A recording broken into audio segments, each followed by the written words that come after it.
Welcome to Advocacy Talks, a podcast from the advocacy team at Vision Ireland. Here's what's coming up on this episode. During practical, there was also a side piece where you had to read out the notes and clap them. But because I was not able to see the notes, I had to do it in a different way. So, for example, the examiner would play the piano and I had to clap the melody back by listening. I remember a lot of my friends in music, they thought the way I was examined looked a lot harder. And now, here's Madeleine McNamara. Hello everybody, and thank you so much for tuning in to Advocacy Talks again. It's really a pleasure to have you joining us today. Well, look, before I introduce today's guest, as always, I always like to remind you of who we had on the show last time, to encourage you to go back and listen if you missed it. So I was really lucky to talk to a young man called Conor Clifford, who is a Goshka Youth Ambassador, and as you may not know, Goshka are Ireland's Youth Awards. And he told us all about his experience of doing those as somebody who has sight loss. So really an engaging conversation we had there. So do go back and listen if you missed it. Well, today I'm joined by another young person, which is fantastic.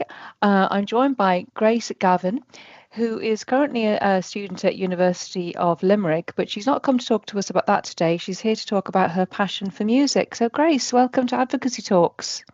Thanks so much, Madeleine. Thanks so much for inviting me. Oh, you're so welcome. I'm really looking forward to you. Now, we know this is not your first experience on a Vision Island podcast, so she's got good experience here. But a few years ago now, but you did a great job. So I'm really interested to hear what you've got to tell us about today. But maybe before we start, just maybe if you could tell me a little bit about yourself. So my name is Grace. I'm going to my second year of college as a Bachelor of Arts student in UL, and I'm studying English and Digital Media. I'm visually impaired, obviously, so I guess to describe my vision, I'd be blind in my right eye, and then in my left eye, it's a lot more functional, but I can see things, but I have to be quite close to them. So for example, like if I'm looking at a sign, I can see the sign, but I won't be able to see like what's written on it, like the details, if that makes sense. And I've always had a passion for music growing up. Like I don't really remember a time where I just woke up and I was like, oh, I love music. I always just loved it. In particular, I love singing and playing the piano. Oh, fantastic. Well, that's what we're kind of wanting to talk about today, is that passion for your music. And you mentioned there the obviously singing and piano, but can you remember what age were you when you started to learn to play the piano? I think when I started, I was like 9, but I gave it up then. I'd switch teachers, and then I started back then when I was 13, but COVID happened, so it was a bit more difficult to get, lessons and things. And I guess I always loved it, but I didn't really take it seriously as I do now until I was in TY. And that's kind of when I really got interested in it. And I've been playing ever since. Never stopped since then. No, so a bit of a mix, kind of, stop and start kind of thing, but it's always been something that you've enjoyed. But maybe just kind of talk a little bit through it. So how, given your level of sight, how did you actually learn to play the piano? So I guess the main way I learn piano is I learn it by ear. As I'm unable to read the sheet music. Now, I guess there was a time, like I remember when I first started piano, it's funny because myself and my piano teacher would blow up the sheet music to the point where it was so big. I'd be practicing piano and the sheet music would just fall in my hands. It got to the point where it was honestly too big to even stay on the piano. So, I mean, I know that some visually impaired piano players, they like having sheet music and they have enough sight to be able to see it. And I guess I could have gone that way, but just learning by ear, it worked for me a lot more. So how I do it was my piano teacher would play the piece and I would record her and I would just listen to the piece over and over again until I I guess like had it nailed. So Wow, yeah. that's talented to be able to do that, because Yeah. I can imagine, a kind of, when you're beginning off a simple piece, where it's just one hand and it's, Yeah. a tune that you can kind of remember. I could kind of imagine myself maybe doing that, but when things get a bit more complicated and there's two hands involved, and Yeah, it can be difficult, but my piano teacher is amazing, and she works with me, and I guess a way that suits me, So she's always been great. Like, I just record her and she'd play the piece, and then I just listen to it at home and I'd listen to it over and over again. So that's kind of, I guess, the way we work. yeah, no, that's incredible. And so would she, when it's a piece with obviously, to say there's two hands are involved and playing the piano, it's not just one, would she play the individual hands separately, record them separately? Yeah, that's normally what she does. Like, so I'd record her, she'd play like the right hand first, and then I'd take another video of the left hand. But it honestly also depends on the piece. Like some piano pieces, it's just easier to learn with both hands, if that makes sense. So yeah, it boggles my mind, because I'm thinking, how would I know which hand is doing what? Yeah. It's kind of, how do you work that out? I mean, do you mean if because I learned piano growing up, and I learned through Braille music. Yeah. But again, in that way, you're kind of learning both hands separately in a way, and then I suppose putting them together. It's so long ago, I'm so old, but I can't necessarily remember too well how I did it. But but it's difficult, isn't it, to Yes. I guess, for people to understand the intricacies of piano if you're not somebody who does play music. Yes. I like with my piano teacher, she'd normally teach me a piece that I just play, but I also sing. So when it comes to me, if I want to accompany myself on the piano while I'm singing, I'd watch YouTube videos. Um, in particular ones that just show like the chord progressions. So for example, it would show like D, F sharp, A instead of like crotchets and quavers. And I just find that a lot easier, to be honest. And I'd also use my notes app sometimes. I kind of call my notes app my theory book in a way. And I do the same. If I want to just kind of learn just a few little chord progressions just to accompany my singing, I just write, let's just say like B, G, F sharp, C, E, G. And yeah, that helps. Like I think a lot of piano players, they really do focus on just the theory a lot of the time. Like I know people that play piano, and somebody would be like to them, "Oh, do you want to play a piece?" But they can't because they don't have their notes with them. That never really happened to me because I know all my piano pieces just by memory. Because obviously I don't really rely on like sheet music.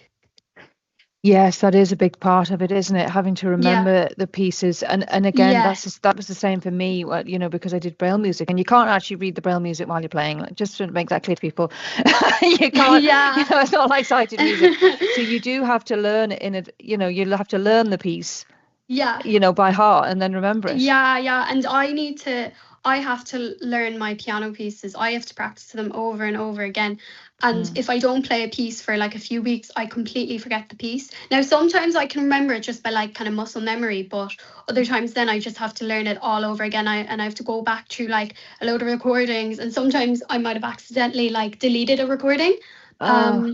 So then I have to like just look up on YouTube and just find the notes. But normally that doesn't happen. Normally I still remember the pieces, but the odd time it can happen and I'm like, oh no. Oh yeah, that's not good. And I envy you, because I as I say, I didn't learn by ear like you, so it's not so easy for me to to go back and pick it up, and I now cannot remember how to read Braille music because it's very complicated. It sounds very complicated. So yeah, I did find that because I didn't play I played as a child, and then stopped playing for one reason or another. But then but I can't now remember any of the pieces that I learned. So that is a challenge, it's isn't difficult, it? yeah. Yes. Yeah, no, it is. I know that you did music, for your junior cert and leaving cert. Is that right? I did. Yes. Yeah. And how did you find that? I know there presumably were challenges involved because that involves theory as well as practice. Yeah. So I guess like for music when you're studying it in secondary school, like if there's anyone here that like doesn't know, there's like two parts to the music exam. So there's the practical, which is worth 50%. And that was definitely my strong point because I love the performing aspect of music. So like I sang 4 songs and played 4 piano pieces. And there was no real problem in that because I was practicing so much, but there was one piece of the practical exam that was quite difficult. So during practical, there was also a side piece where you had to read out the notes and clap them. But because I was not able to see the notes, I had to do it in a different way. So, for example, the examiner would play the piano and I had to clap the melody back by listening. And I mean, I didn't really find it was difficult now, but I remember a lot of my friends in music were saying they thought the way I was examined looked a lot harder and just sounded way more difficult than the way they were examined, if that makes sense. Because I remember at the start of the exam, the examiner came in to have a little chat with all of us, and she actually got everybody to do the way I was examined, if that makes sense. She played a little kind of melody on the piano and got everybody to clap back that melody. And then they all found out I was doing it and they were like, oh, I'm so happy I'm not doing it your way. I was like, that was really interesting that she did that to give people an understanding. I don't know. I don't know if she was doing it because of me. Maybe I don't know. I never actually asked her why she got everyone to do it. But the only difference, I guess, was I was examined that way and the rest of the class weren't. But yeah. So everyone else who could read the music, would they kind of be reading it and clapping it as they read it, or would they read it and then kind of do it from memory, or how? No, they just read it and they just clap it like as they were seeing the notes. Yeah. So and to get an idea of the length of the notes, I suppose, because obviously clapping is just that. I just wasn't able to see it at all. Like, and again, I think we tried to enlarge it, but it would have taken me a long time to do it. So that's why I had to do it by listening. Yes, your notes would have been a lot slower, even though they were meant to be. Yeah. And I get that. I guess the next part of the exam then is the theory and the listening. So I guess that's quite like, because the practical is first, you go into your music exam in June with a big kind of chunk of the exam finished. So that is kind of less stressful, but for me, I did find theory a lot more stressful because when it came to my Leaving Cert exam, I had to call out the notes to a scribe who would then write them down in the exam paper. And obviously I wasn't able to see, the only way I'd be able to see the exam paper is if I took a photo of my iPad. And just because I was very kind of, I just really wanted to make sure that the scribe was writing the, exact notes where they were supposed to be. So I'd be like taking photos, like I'd call out the notes, she'd write it down, then I'd take a photo to make sure it was right. And I just remember it was so long. Like it was a 4-hour exam. I just, like, all the Leaving Cert exams are very long, but I just remember the music one was the longest exam. Maybe it was because it was the last exam as well, and like I was so tired after the Leaving Cert. I can imagine. So you'd need quite a special, you'd need a scribe who presumably knew how to read and write music, quite a specialist person in that sense. So obviously, even though you don't learn through that, you obviously know how to read music. I do. My theory, I always found it difficult, and it was never my like strong point. And maybe that does tie into how I was playing piano by ear for so long. We didn't really focus on theory, but I did, I do know my theory. Like I know the basics, and obviously you have to learn the theory in music if you want to do it for the Leaving Cert. So I knew my theory, and like obviously I was, we were studying so much with exam papers and things. And it did take a long time to actually get a scribe for my music exam, but thank God we got one in the end. And yeah, it was all fine in the end, but it was You quite did stressful. it. It was quite stressful during the exam, I have to I say. I can imagine. Yeah. Well, let's move far away from the piano and the horrible theory and everything, and talk about your love of singing. And tell me all about that, because I think you've got a lot going on in that sphere, don't you? Yeah, so singing, I do love singing. Obviously it was never really as stressful as the piano, because like you don't really need to be able to have good sight to sing, like, Mm.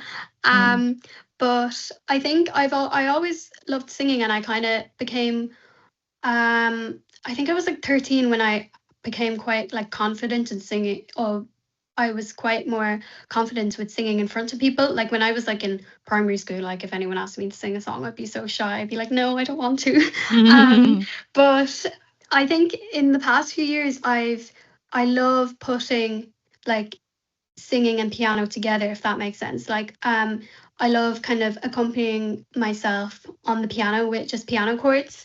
Um, and yeah, like I've been taking singing lessons for a few years as well, and I do find singing a lot more easier than the piano. Yeah. So yeah, like I love piano, but I just think it can be a bit stressful at times. Like singing, I think is more, I just always find it easier. Like I was never, like if I'm performing in front of people and I make a mistake, it's always the mistake. I always just say, if I'm singing and playing the piano, it's always the piano that Mm. is the mistake, if that makes sense. Singing was never really, because I never really forget the words of any of my songs. Yeah. So yeah, I really love it. So that kind of leads us into, clearly you've been doing some performing. So tell me a bit Yes. about that. And I think Yeah. creating as well. So Yeah.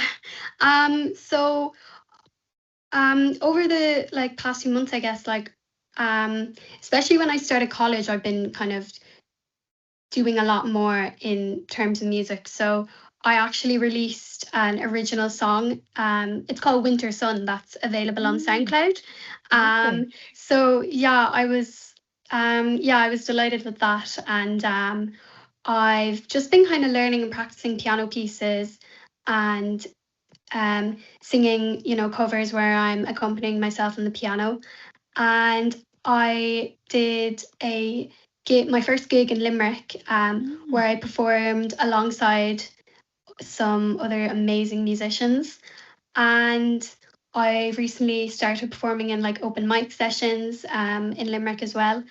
Oh. And yeah, so that's basically it. Like, I've been writing a few more songs, and yeah, like I've even like in secondary school, I perform in like the graduation, and if we've had a few like little Christmas concerts here and there, and yeah, I've always been performing in those as well. Just even if it could be either singing, or I'd just be singing, or it could just be me playing piano.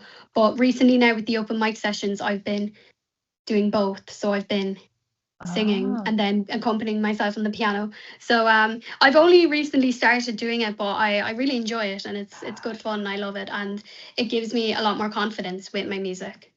I can imagine. And, Yeah. you get a real buzz from doing that. Yeah, And it's so, it's great. It's good fun, and you're around lots of people that really enjoy music as well. So it's great.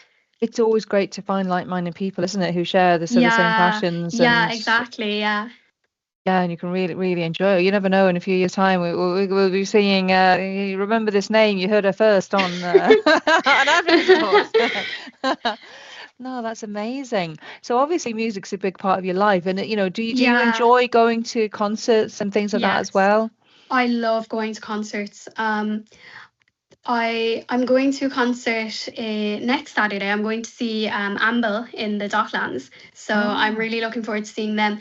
When it comes to my vision with concerts, to be honest, from like to be honest, it's never really been like a problem for me, because mm, I find um you just have to listen to the music. There's nothing really to see. Like yeah. I'm just kind of there for like, the atmosphere and stuff. But I do remember one concert one concert I went to see Niall Horan with my friends, and I brought my cane. And the security guard, he let me go. He was like, "Oh, where do you want to go?" Where, like, I was like, "I don't care. I just want to go somewhere where I can properly see." And myself and my friend, the two of us, got right to the front, so I was able to see him properly. So it was so cool. Great. Wow. Yeah. That's amazing. Yeah. So concerts have always been great, and I think there can be kind of accessible seating at concerts for some people, like people that are visually impaired or people in wheelchairs. Now I've never had that, but I know it's supposed to be really good. Like, a lot of people that use it love it. So Yeah, I think it can vary from venue to venue, and also from whoever's performing, because I think it's often up to the kind of, whatever the company is who's putting on the show, if you like. And sometimes one of the issues is that accessible seating can often be associated with wheelchairs, and and often they might be further back, and that's no good if you can't see very well. I know. So it's trying to get that awareness that we need a different thing. We need to be nearer the front. We can walk up steps mostly, exactly. but we can't see what's going on, because I think that's the thing. You're right, music is, it's all about hearing it, but a lot of shows now, music, they are very visual in some ways, aren't they? With lighting or with, that's the thing. I don't know. Like, I find one thing that does help me, like, I just try zoom in with my phone.